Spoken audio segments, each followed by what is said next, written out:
The topics and opinions expressed on the following show are solely those of the hosts and their guests and not those of W4WN Radio, its employees, or affiliates. We make no recommendations or endorsements for radio show programs, services, or products mentioned on air or on our web.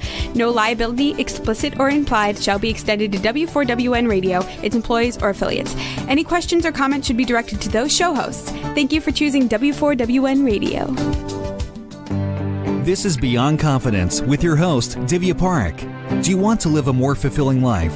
Do you want to live your legacy and achieve your personal, professional, and financial goals? Well, coming up on Divya Parekh's Beyond Confidence, you will hear real stories of leaders, entrepreneurs, and achievers who have stepped into discomfort, shattered their status quo, and are living the life they want.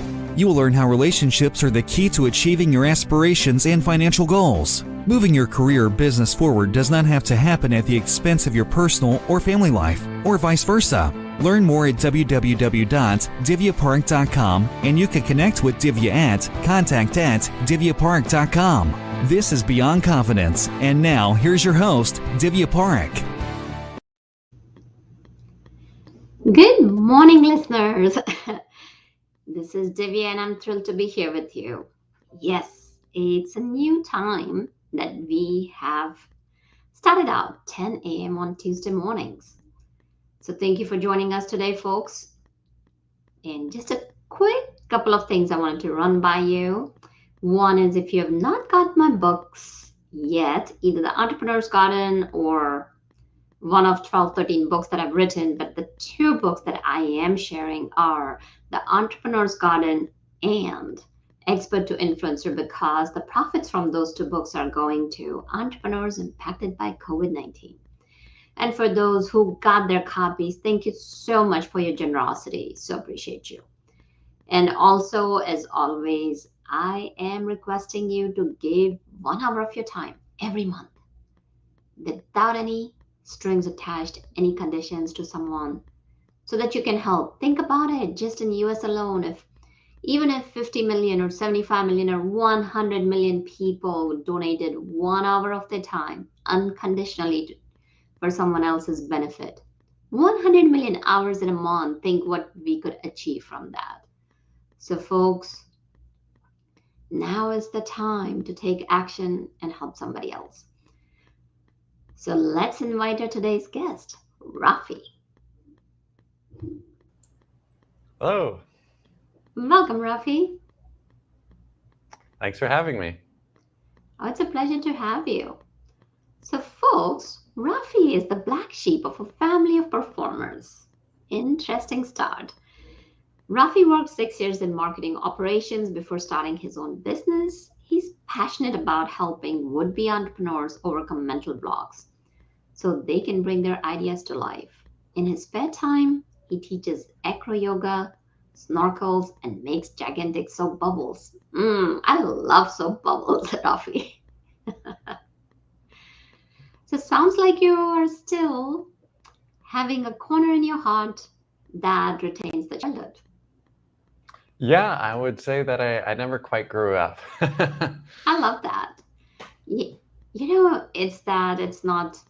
Recently, I was on a train ride with some of my family, and one of my cousins has like a 2-year-old, and it was so much fun just riding that train and, whistling along with the choo-choo and having fun. It's not that we turn into adults, but it's about to not stop playing, because when you continue to play, that creativity and curiosity continues, and so many things can be achieved in life. So going back to your childhood, whenever it might be, whether it's today or a few years back or whenever, do you recall a moment that left its mark on you? Left its mark. I mean, there's so many moments like that. Are you? Oh, you can share a couple of it. It's all about sharing stories and learning and having fun.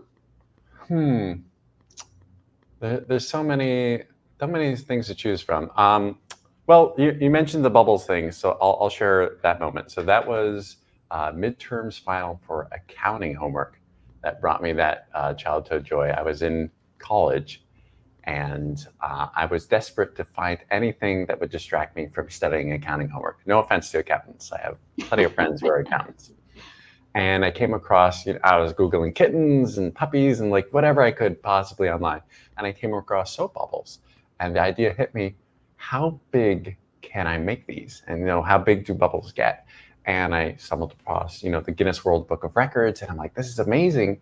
Then a couple hours more of research, I was able to find some recipes for gigantic soap bubbles.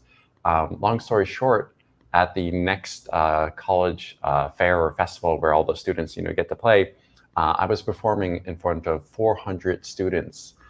There was actually a stage next to me where they would do fire juggling. And they had like 12 or 13 people, and I had just like this massive crowd around us at the Circus Arts Club, because that's where I was doing bubbles in front of them. And it just brought me so much joy, to take something I've done from childhood, because I always loved bubbles growing up, and just, share that at a different level with people. Oh, how fantastic. So Rafi, let me ask you this. What's been your biggest bubble that you've blown? The biggest bubble that I've, so that's a toughie. I would say that I've gotten it easily the size of a sedan, so a small car. Oh, wow. Yeah, bubbles are so temperamental. It's very hard to make consistent sizes in bubbles and things like that. So it's always more of an art than a science. So I've made bubbles that are longer than 20 feet long, but they're, narrow tubes, gigantic, massive ones, but they usually only last for a couple seconds. I made almost a perfect donut. So there's this bubbling trick where you could walk in a circle and connect the bubble, and then it just forms into yourself as a donut. That's really hard, but I've gotten close. And how long have you been practicing on your bubbles? Not including childhood, just the gigantic bubbles, I would say close to 10 years. Oh, wow. I recall, one time I was walking in a Central Park, and I was with my friends, and, we were just kind of giggling, walking around just aimlessly, how youngsters do. And there were just a couple of guys, and they had these huge buckets, and they were blowing bubbles, and I don't know how big they were, but they were pretty big and different sizes, and had such a crowd. And we were running around, popping those bubbles. And they let us just kind of, dip that in the bucket and blow the bubbles around. It's so much fun. So that again goes back to what we were talking about, playing. That the key is not to stop playing. It doesn't matter how old you get. Play is not only for children, but it's also for adults, to keep that joy fresh in your life. So talking about that, was there anybody in your life when you were a child that left an impact on you? Yeah, a lot of people. I think my dad, he's a professional magician as well as software engineer. The way he likes to say is that he does software engineering on the side. So just having that creativity growing up. Also, my mom, of course, I guess my parents both influenced. She raised me as a unschooler. So we got to explore our passions to our fullest extent. So that was a huge impact, it's just so many people. One is Wes and Jeff Peden. Wes Peden is one of the world's top jugglers now. We had the fortune of growing up in the same neighborhood and learning how to juggle. He knew how to juggle well before we did, but I was the same age as him. So that was another great impact on my life. Oh, how fun to have a dad as magician. I'm telling you, I've tried some of the card tricks, and for the world of me, I could not pull up even a simple card trick.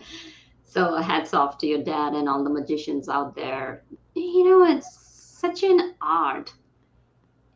And when you try something new and you find that it's not as simple, it makes you appreciate other people. And juggling is actually supposed to be really good for keeping your brain fresh. So that's one of the things, like one of the studies that has come out. So as you grew, Rafi, what were your interests in high school before you moved on to college? Yeah, so like I said, I skipped high school, elementary school. I just went straight to college when I was 17. Um, I was fascinated with everything. So unlike my brothers, they found their passions pretty early on. So like one was a ballet dancer. So like that's what he did for 7 days a week, 8 hours every day. But for me, I would like to learn everything, so I was just constantly learning new things. I learned about marketing pretty early on, but I love psychology and art. So I used to do a lot of drawing and artistic things. And I went to college to become a therapist. And then when I finished college, I was actually in marketing because I wanted to combine my two loves, art and psychology. And I thought advertising would be the best way of doing that. But yeah, if I listed my hobbies, we would be here all day. Well, why not? It's important to get to know the person. And Sure. so tell me more. So many times what happens is when people are having conversations, it's about you just kind of is like, do this and do that. But it's about how did you reach that journey? That's so important to understand that it doesn't happen in a day. In today's day and age, people are so much into like instant gratification. I need to have this right now, and of course, I gotta tell, like, I'm probably, even though I practice mindfulness, I have to make it judicious effort. Like, okay, so let's say you're sitting on a Zoom and you're talking to somebody or you're on phone with someone. Oh, I sent the email. You wait for 2 minutes. The email hasn't come through. So it's so critical to understand that we get so much automated that life just doesn't happen in a day. You gotta put in the right information and the right order, and the power lies in the application of that knowledge over time and learning and allowing failure to be the breeding ground of opportunities. So tell me, as you kind of like, marketing, how was it for you in marketing? Did you use your psychology background in advertising? And what was like specific you would call your like, fun moments in that marketing operations? Sure. Yeah, it was actually very fun. So my academic advisor had recommended a marketing 101 professor. And the first day of class, I show up and using her words, she acted like a total witch. Okay, so she's a elderly German lady, and she just came storming in that door. She slams down the syllabus and just like goes at it, and like one toe out of line, you're out of here. And I was terrified. I usually sit up front just because I like to hide the fact that I wear glasses, or I did back then because I had eye surgery. So I'd always sit up front. And so like I'm getting front row seat to someone like, shaking their finger at us. I'm just terrified because I'm like, my academic advisor told me this was a great class. And she's just like, just railing about every single thing that she's going to do. And she's like, I'm so strict, like this. So I'm terrified. So class ends. I go back to my academic advisor. I'm like, what were you thinking? Like, she's crazy. And she's like, just wait, just go to one more class and just wait for it. I'm like, you gotta be insane. She's going to kill us all, So I show up and I'm in the way back of the class, right? I'm trying to hide, scrunch down underneath my desk. And she comes in, totally different person. She's just warm, she's happy. She's like, all right, class, what do you want to learn today? And she just perches on her desk. She's like, all right, you can read the book on your own time. Let's talk about real life. And then she rattles off. She used to give CEOs and VPs fashion advice and how to like act and behave in corporate America. Because she had a long history with Procter & Gamble, being one of the first senior women on the team. And it was just one of the best classes I've taken. Obviously, it impacted me in marketing. She did that evil witch strategy intentionally to scare off a lot of the students that thought it would be easy A. Now, she was strict, so everything she said was true, but her whole attitude changed. And she tried it for the next class, but the thing is, like, once students got wind of it, they would just like, laugh to themselves the first class, because she would come in, same thing, really a tyrant, and then the next day she would split it around. So that was a great experience, and I think she definitely influenced me when it came into marketing. But when I graduated, it took me about 3 years to land my first corporate marketing job. I had 7 different kinds of, painting, babysitting, all that stuff. In those 3 years, it was pretty tough. When I graduated, 50% of newly graduated students were unemployed or underemployed. And it went up 2% the year after. So not a great year. Yeah, and that's the thing. It's life is tough and fun at the same time. It's about that tenacity. So how long did you stay with the marketing operations job, and what was it within there that helped, kind of like made you think that you wanted to move into entrepreneurial world? Sure. So I've always wanted to be an entrepreneur, but I've always kind of just like with my passions, I would constantly switch. I literally have a book of ideas that, I just every other week or I'm adding a new one, right? So it was really hard for me to stick to one idea at a time. And especially the idea that I had all the skill sets for, because most of the time I'm like, oh, it'd be cool to make this app or to build this kind of roller skate or something like that. And it would always be outside my expertise. But I stayed at my marketing operations job actually up until 3 weeks ago. I've been contracting part-time, but then I ended it. So that was about 6.5 years total I've been with them. It was a wonderful journey. I was the 6th person hired. So I would work directly with the CEO. And now that I'm leaving, the company is doing phenomenally. I think we're up to 50. I'm losing count now, but so it was a bittersweet thing. But I thought now is a great time to start following my passion, which was entrepreneurship. Because I was trying to do it on the side, side hustles, a couple hours here and there.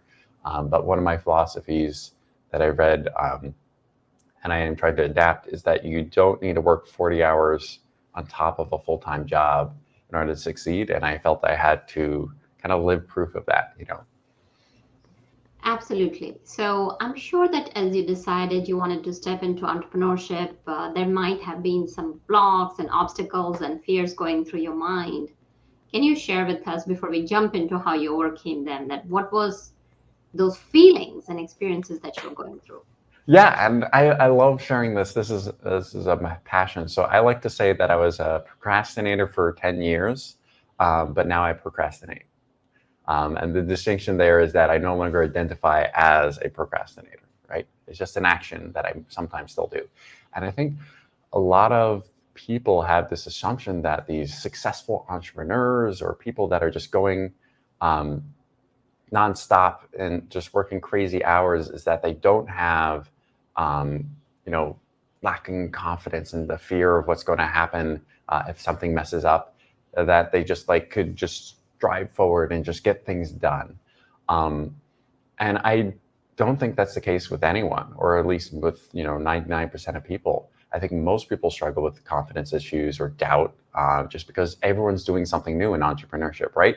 Unless you're no longer an entrepreneur and you have a senior company that's been there for a decade. But even then, I think you still have these thoughts and doubts. And that's one of the things that I focused on over the years, just because I struggled so hard. And that, I think, is one of the biggest shifts for me, is that I learned 3 different things. One is that if I could achieve my goals every day, that changed my life. The other one is that if I could find balance between happiness and working hard, that's actually why I moved to Hawaii.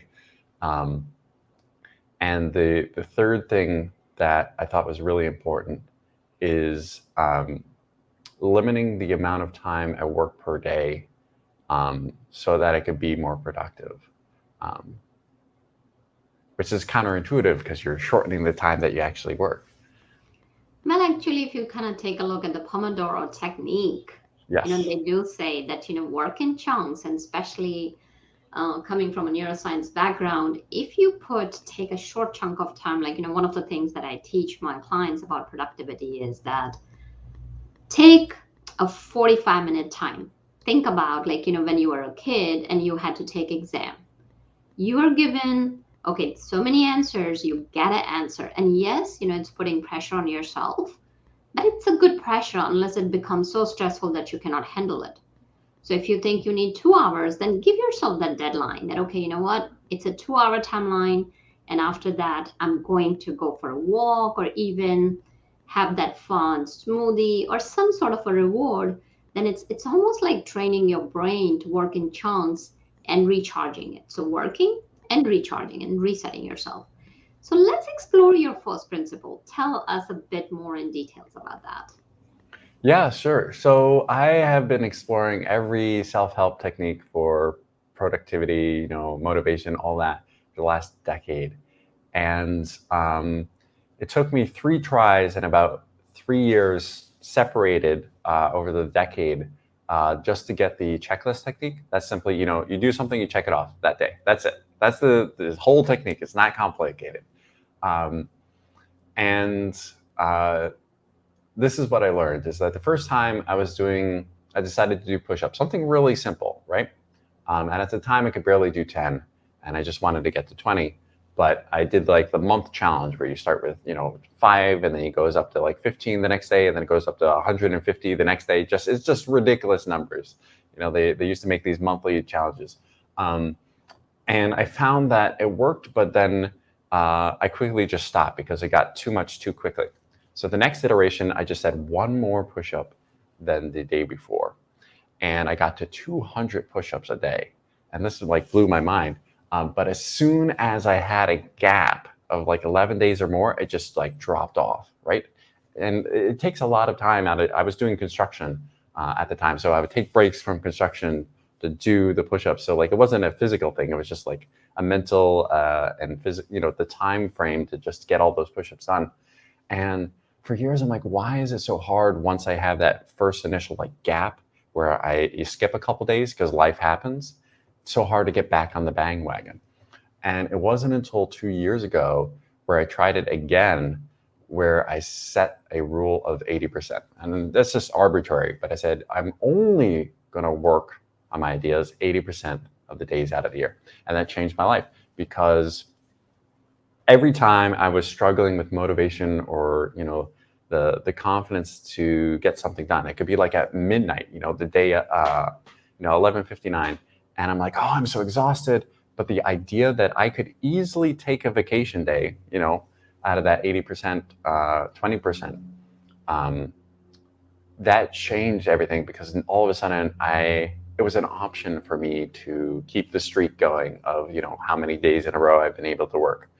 And I was proud to say that first year I got 84% of working, productivity.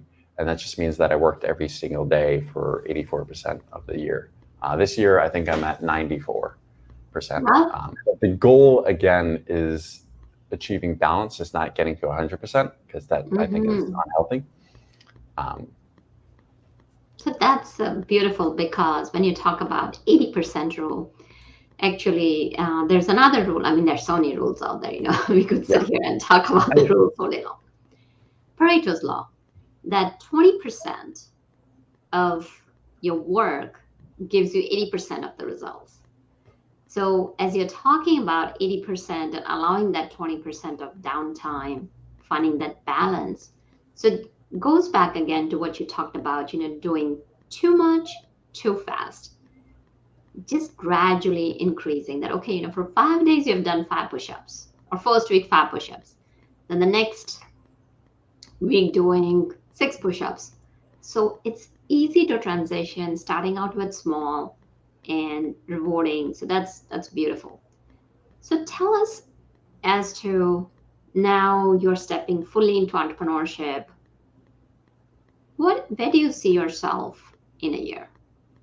Where do I see it? Oh, so, I mean, COVID aside, because travel restrictions like that, I see myself being able to either hop to another country where I could start. I always love interacting with new cultures, new kinds of cuisine and things like that. So I love to start traveling again, but COVID would tell. As far as my business, I see that going quite well. I'm doing my first launch this weekend, and I just see how many people I could help who are struggling with this kind of procrastination, the confidence issues, and I'm just really excited to see how many people I could help in a year. Well, lovely. And that's fantastic. And what was it about Hawaii? Like, first of all, which island are you on? And what was it about Hawaii that made you think about going there? I mean, of course, Hawaii is beautiful. I've had the pleasure to go there. And yeah, so I was living in my friend's basement, and I'm from Rochester, New York, which is, we joke we have 3 seasons. We have spring, summer, and construction. It's crazy. But anyways, I always want to live by the ocean, and my dad grew up on Long Island, so we talk about sailing all the time. And Florida is not the best for snorkeling, and neither is California. So that left Hawaii as the only state in the U.S. that I could snorkel, especially during COVID times. And I'm on Oahu. My original plan was to go to Maui, but there's a little price difference between the islands. So I decided to stay, and I've been here for about 10 months now. well, lovely. And you did share about snorkeling. So, of course, it's amazing. When you snorkel, it's like, especially in some areas, if the water is so clear, you can even see it from the top. But when you just look underneath it, as if the world a whole different world opens up. So tell us a bit about that and a couple of your experiences in it. Yeah, sure. So I went swimming with the sharks once, and that was fun. It was just free swimming, no cage. And yeah, I just absolutely love snorkeling. I've only done it a couple times before coming to Hawaii, and after Hawaii, I've been doing it so many, like almost weekly. And no crazy encounters. I mean, like, there's beautiful sea turtles here. There's tons of great fish to look at. They have Electric Beach, which is a power plant, and they have an exhaust of just hot water, right? So it's perfectly fine. It goes into the ocean, but the fish love it. So you can go out, and there's these giant 10-foot tubes in diameter, and it just jettisons hot water, and there's tons of fish and turtles, and sometimes you can see dolphins. I haven't seen any dolphins yet. There's been a couple of near sightings in the distance, but by the time I get out there, they're gone because they go fast. But it's just been incredible just to be able to go out and snorkel whenever you want, like a walk on the beach.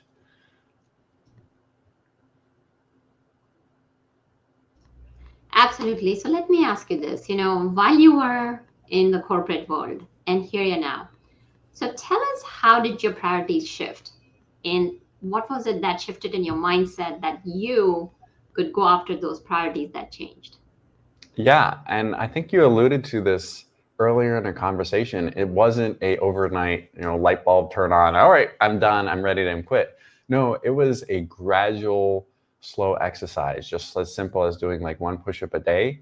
I did the mental version of that for my own confidence and self-efficacy. And eventually I got to the point where I was strong enough to believe in myself, believe in my ideas, and to leave my job. And like I said, I was contracting for at least 4 to 5 months part-time before I actually left. Because I had a great boss. I love my team. My job is like really good. I love what I do. Lots of autonomy. And so it was a very gradual process. And I think it started 2 years ago when I started just being able to work on my goals 80% of that year. And knowing I could do that, then, I said, can I do it the next year? Building consistency and, just confidence in my own ability to focus on my ideas, because I struggled with it for a decade. This is not someone who's like super productive all the time. No, I love new ideas, so I'm constantly switching, and it's hard to focus. So building up that mental resilience was really key. And it was a gradual thing. And even now, and I don't think I'll ever get rid of it, the more entrepreneurs, the more successful CEOs I talk to, the more I realize that it's not something you ever get rid of. you don't, feel confident all the time. They always, the quote is like, bravery is not the absence of fear, it's acting despite it, right? That's the quote that's very common around. And I think with confidence and motivation, it's the same thing, is that you are acting despite your resistance to doing something, And there's a lot of techniques, but you just have to exercise your confidence like a muscle. Oh, that's beautiful. I love that. It's a mental muscle. And as Jim Rohn said, that you cannot have somebody else doing the push-ups for you. You got to do the push-ups.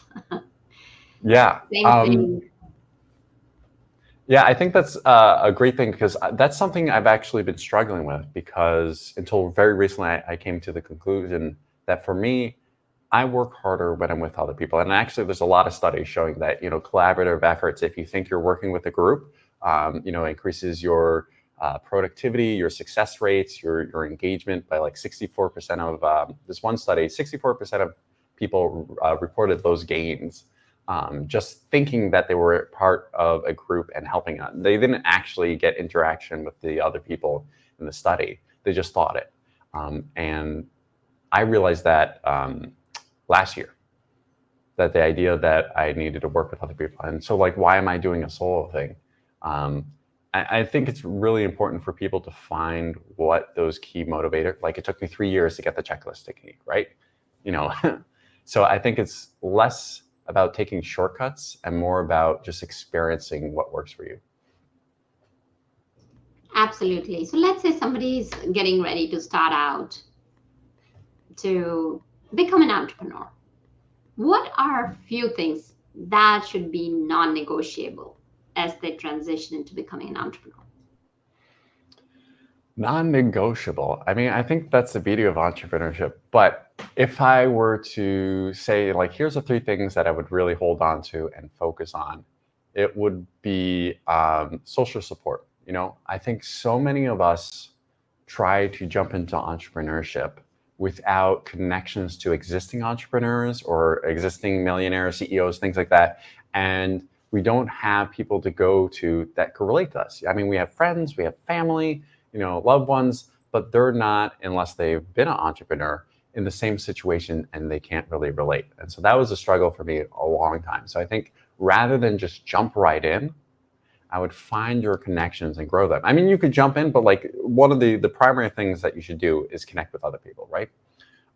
Because you will come across things that you don't want to do. We were talking about motivation earlier, and it makes no sense to force yourself to do it, because that's just going to drag your entire idea down. So whether you're hiring virtual assistants, or you're getting co-founders, teammates, whatever it is, or get mentors, I think that's a very hard non-negotiable for me, at least, is the collaboration that feeds into my business. Helping people realize that they're not alone in those struggles. Let's see, another one would be this is one that I struggle a lot. So I research a ton, right? So I constantly research. And I think the most important thing for entrepreneurs is to learn by doing, right? And it's easier said than done, especially when you struggle with procrastination and confidence issues like I have. And I think there's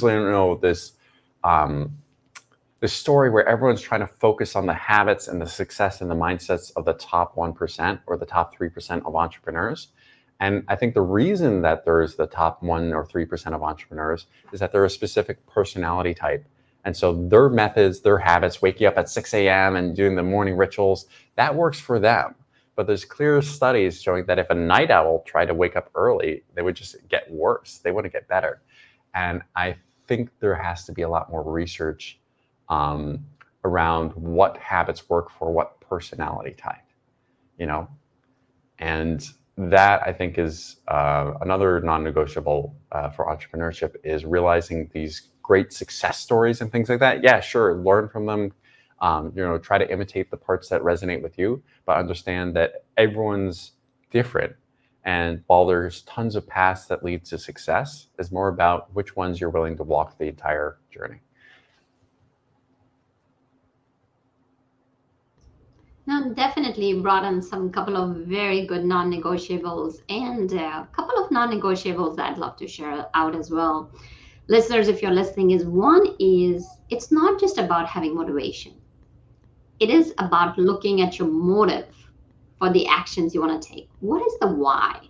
Because that why is going to be your rudder that will push you through during those turbulent storms, when you're, if we compare like your entrepreneurial ship to a small ship when it's being rocked by tumultuous waters of storms and also basking in sunny days. So there are both, good times and tough times.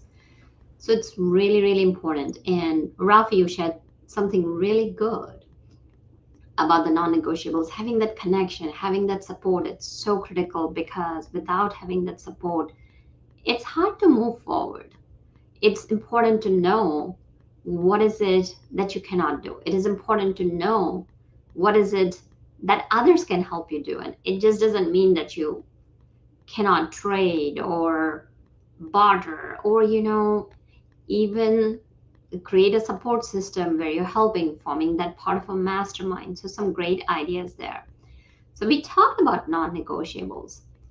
You had mentioned about identifying with being a procrastinator. Can you tell a bit more about that experience? Because I have observed so many people, like, in my life as I've coached, that people will take their emotions, just identify with it. And as they identify, they cannot see past that. Yeah, sure. So, um, for a long time, I would look at, my brothers and my families and members, and I would just see how passionate and driven that they were. No matter what the day was, day of the week, they would just like follow their passion like crazy. And it made me really envious. And so when I was comparing myself to these passionate people, or just really people that just had the drive to push through every day, no matter what, I felt that I was lacking that drive. And instead, I think it was, going back to confidence as a muscle, is that I was trying to lift things every single day without giving myself a break. And the things that I was trying to lift were, clearly out of my weight class, just because I didn't have any of the skill sets. I didn't have any of the connections. And it was just like a cool idea. I didn't have that drive or mission behind it. What was going to keep me afloat when the motivation wasn't there. And, so this happens to everyone, is, you get that emotion, and then you start thinking, okay, maybe this is more than just an emotion, because I feel it all the time, because when you're butting your head against the wall, and then you start to identify with that emotion. I am a procrastinator rather than I'm procrastinating. So I fell into that bucket, and it took me years to realize, and a lot of reading, to realize the harm in identifying as a procrastinator, and just simply change it to, I am to I procrastinate, and just get rid of the identity. And that, allowed me to start changing that, because no one wants to change who they are, because they like themselves for the most part. So if you change it to your behavior, then of course you could change your behavior, things like that. And so I think that's a critical thing that people should look at, is whenever they're words are so powerful, right? So whenever they're saying things to themselves, and I think this is a key issue for a lot of would-be entrepreneurs, is that they often are really good at helping other people, but not themselves, because they were taught to help others first, right? And they built up this great muscle, resistance muscle, to ignoring what they tell themselves to do, right? A New Year's resolution, whatever it is, like how many times have you made a promise to yourself and broke it, right? Versus how many times you've committed to external, your boss, your coworkers, friends, and family, and you commit, because I used to think that I was like totally reliable and like a very accountable person. And then I started to count myself as one of those people that, I'd hold myself accountable to. And I just realized how flaky I was. Like I would not hold up my end of the bargain when it came to, my own promises. And that changed my whole perspective. So thank you for being open and vulnerable to sharing what you went through. And I want to revisit one of the things that you shared about that personality. And that is something, it's about comparison. There's So first of all, social media. Don't get me wrong, I love social media because it makes us break those borders. It makes us connect with people at so many different levels, form friends. I mean, I've got clients who have become friends. I've never seen them. I mean, of course, I've seen them on Zoom, but what I mean is that I've not seen them in person, and yet I'll love them and they're so near and dear to my heart. And yet at the same time, what happens is that it can cause that ripple effect where you're looking at somebody, oh gosh, they're crushing it. Every time you see they've been here, they have done this, they've done this. So one of the things is, I really like what you said, is that what is your personality? So drop the comparison. A little competition is good, and I always say that, move towards competition where you're collaborating, and then competing in the sense that, okay, you do whatever set of work you're doing, as you mentioned, that connect and work together. Where there is nowadays, I will do a few times with my group as implementation masterminds, where we're all just sitting together, and you can turn off your camera, and we'll have like short breaks in between. We'll bring up food and just kind of yak together. So it's about going from comparison and competition to competition. And what happens there is that, knowing that one size does not fit all folks, because just like a t-shirt will not fit everyone, same thing, your habits are your own. So look at what other people are doing and then adapt, and then adopt those practices that work for you rather than pulling them down. So some great nuggets you have shared, Rafi. If folks wanted to, like, if you were to leave them with one last nugget that they can take it and implement it in their lives immediately, what that might be. Yeah, so I love this one. I call it the sock dropper. So hold on to your socks because it gets crazy. So this is the thing that changed my life. Grab a sock, roll it up into a ball, just like this, and the exercise goes like this. You hold it out and you try to memorize how it looks, and then with your mind, you're going to tell yourself to drop it, but with your body, you're going to resist that and try not to move your body, right? And you just play this exercise a little bit until you see which one's going to win. I would say 10 times out of 10, your body's going to win over your mind. Your mind is racing like drop it, and your body's not going to move. You're right. You're able to resist as well. So that's the first exercise, just realizing that the struggle that so many procrastinators have, or people that procrastinate in the confidence as well, is that they're trying to think with the wrong part of their brain to get things done, right? They're trying to only think the thoughts of and it's great to imagine things, I'm very creative, but that's a different part of your brain than actually what needs to take action, right? And then the second part of the exercise is simply just to drop it, right? And no one has any thoughts when they're dropping it. It just happens, right? And you mentioned the Pomodoro Technique, and that's exactly what's happening there, is that you're forcing your mind in a state of like, I need to work right now. I need to take action right now. And what people find is that the stress of what they were thinking before of how tedious or difficult the task is goes away very quickly once they're in the action, when in the present.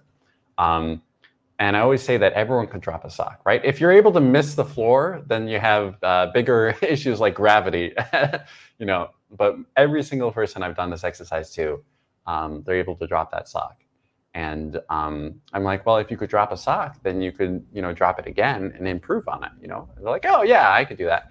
And just that realization is that all it takes is a small little steps of incremental success to feel that, because like dropping a sock is nothing, it's easy, right? Everyone's going to succeed. But that feeling of success translate into everything that you will do in life. And so if you could just work on that, get better at dropping a sock, you could accomplish any goal eventually, as long as you build up the strength.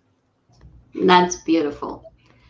So how can people connect with you and share with us the launch that's coming up, and any other thing you'd like to share with our audience? Sure. So several ways. I do have a Facebook group for allowing people to practice their sales pitches and, content and things like that. Because I think a lot of Facebook groups for entrepreneurs in sport, they forbid any sort of promotional material. And I think that learning is best done by doing, right? So I have this small group that allow people to practice. They post videos of themselves going live on Facebook, and everyone in the group, it's a very small group, get to comment and help each other so that when they're ready to go in public, that they feel more confident because they practice, because practice builds confidence. That's it. The other way is through my website. It's ideastrider.com.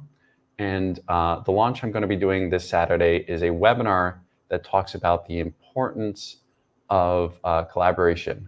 So I came up with, after years of working in accountability groups, and I always led every single group I did in college, but I was always fascinated with like teams and building, and that's critical to motivating myself. So I built a thing called Starting Squad. So it's like a mastermind, accountability group, and a coach combined into a package. And I think it's kind of like the next level for new entrepreneurs to get them started and to get them from idea to actualization faster. Well, fantastic, Rafi. Thank you for joining us. And Rafi, we wish you the best in your entrepreneurial journey, because I love being an entrepreneur and I'm a fan of entrepreneurs, as you can imagine. So keep your light shining and helping other people. Thank you so much. Absolutely. And listeners, thank you so much for joining us. Without you, the show would not be possible. Reach out to me. What kind of stories you're looking, what resources you're looking, because I'm here to serve and support you. And thank you, Jason, for making the show possible. And we'll see you next Tuesday at 10 a.m. sharp in the morning with another show. Take care. Thank you for being part of Beyond Confidence with your host, Divya Parekh. We hope you have learned more about how to start living the life you want. Each week on Beyond Confidence, you hear stories of real people who have experienced growth by overcoming their fears and building meaningful relationships.